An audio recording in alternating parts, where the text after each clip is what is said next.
रंजना जी नमस्कार। नमस्कार माननीय प्रधानमंत्री जी। रंजना जी बताइए कि किस विषय को लेकर के आप हमें कुछ बताना चाहेगी। सर, मैं आपको अपने विद्यालय, अपने इस ब्लॉक के बारे में कुछ बताना चाहूंगी। मेरा नाम रंजना अग्रवाल है। मैं कंपोजिट उच्च प्राथमिक विद्यालय शाहपुर डांडी विकास खंड बहेड़ी जिला बरेली में शिक्षिका के रूप में कार्यरत हूँ। सबसे पहले तो हम आपका आभार प्रकट करते हैं कि आपने हमारे विकास खंड बहेड़ी अपने आकांक्षी ब्लॉक प्रोग्राम के तहत चुना। इस समय हम एक सरकारी विद्यालय के ऑडिटोरियम से अपने शिक्षक साथियों और बच्चों के साथ आपको सुन पा रहे हैं। मैं आपको ये बताना चाहूंगी कि सर, ये ऑडिटोरियम जो आप देख सकते हैं हमारा सरकारी योजनाओं के अंतर्गत ही बना है। चलिए, बहुत बधाई इतने बढ़िया इंफ्रास्ट्रक्चर के लिए।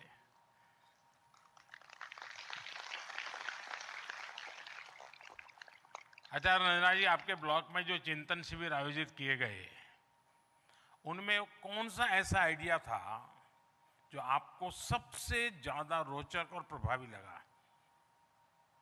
माननीय मंत्री जी, जो चिंतन शिविर आयोजित किए गए उनमें से जो आइडिया मुझे सबसे ज्यादा रोचक और प्रभावी लगा वह था विकास खंड के सर्वांगीण विकास का।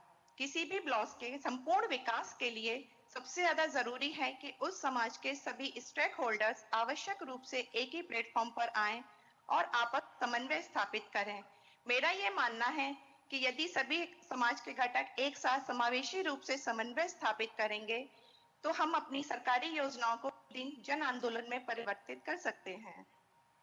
नहीं, आप अपने स्कूल के साथ मिलकर ऐसे कौन से बदलाव लाने का प्रयास करने की योजना बना रही है जिससे आपके स्कूल का लर्निंग आउटकम बेहतर हो सके।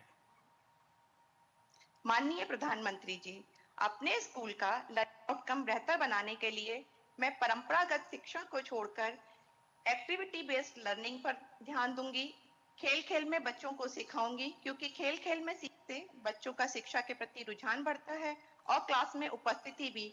इसके साथ साथ मैं बाल सभा, प्रार्थना समय तक प्रार्थना सभा में नई नई गतिविधियां जैसे म्यूजिकल पीटी, योग, छोटी छोटी कहानियां, शैक्षिक भ्रमण आदि के द्वारा बच्चों को सिखाऊंगी। इसके साथ साथ मैं स्मार्ट क्लास का प्रयोग भी करूंगी कि मेरा यह मानना है कि आधुनिकता के इस युग में यदि हम बच्चों को टेक्नोलॉजी से नहीं जोड़ेंगे तो वह पिछड़ जाएंगे। इसलिए और विजुअल बेस्ड लर्निंग से प्राप्त ज्ञान बच्चों में अधिक स्थायी रहता है। सर, मैं आपको एक बात और बताना चाहूंगी। मेरे जिले में लगभग 2500 से अधिक सरकारी विद्यालय हैं और ये बताते हुए बहुत खुशी हो रही है कि मेरे सभी विद्यालयों में 100% स्मार्ट क्लास उपलब्ध हैं। नहीं, मान लीजिए कि कोई स्मार्ट क्लास नहीं है, क्योंकि यहाँ देश भर के लोग आपको सुन रहे हैं। कोई एक जी मुझे सर। प्रैक्टिकली बताइए कि जहाँ स्मार्ट क्लास नहीं है और उन बच्चों के जी साथ सर। ऐसी कौन सी टेक्निक उपयोग करते हैं। जो वर्णन आपने किया उसमें से एक चीज एग्जैक्टली करके मुझे बताइए। अगर स्मार्ट क्लास नहीं है तो मैं जैसे बच्चों को, छोटे बच्चों को खेल खेल के माध्यम से गिनती, पहाड़े और उनको वर्णमाला या अक्षर ज्ञान भी करा सकती हूँ। जैसे मैं उनके लिए प्ले कार्ड बनाऊंगी, उनको प्ले कार्ड के द्वारा दिखाऊंगी और उनको ये जोड़कर भी कहूंगी कि 2 प्ले कार्ड उठाएं और उन्हें जोड़ करके एक नया अक्षर बनाएं और वो पढ़ के सुनाएं हमें।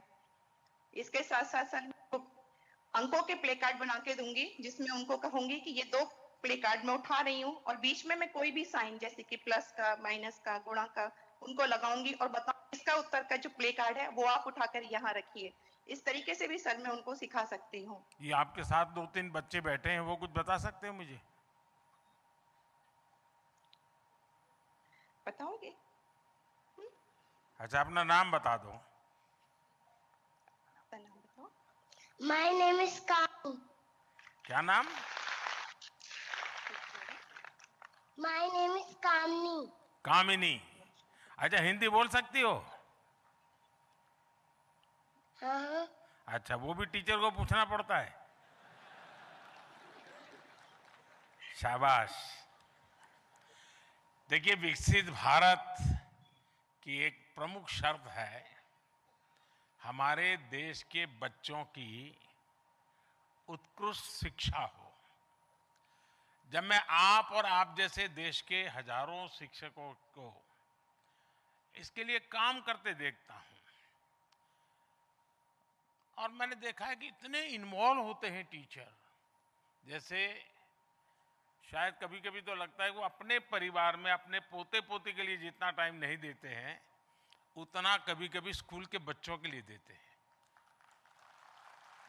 ये बहुत बड़ा डेडिकेशन होता है, और वही ताकत है जो परिवर्तन लाती है। संकल्प से सिद्धि का रास्ता इसी समर्पण से जाता है, इसी कमिटमेंट से जाता है, और उसी से हमें परिणाम मिलता है। मैं आपके माध्यम से आपको और इन दूर दराज क्षेत्रों में भी कठोर परिश्रम करने वाले, समर्पित भाव से शिक्षा के लिए जीवन जीने वाले सभी शिक्षक साथियों का भी मैं अभिनंदन करता हूं, धन्यवाद करता हूं।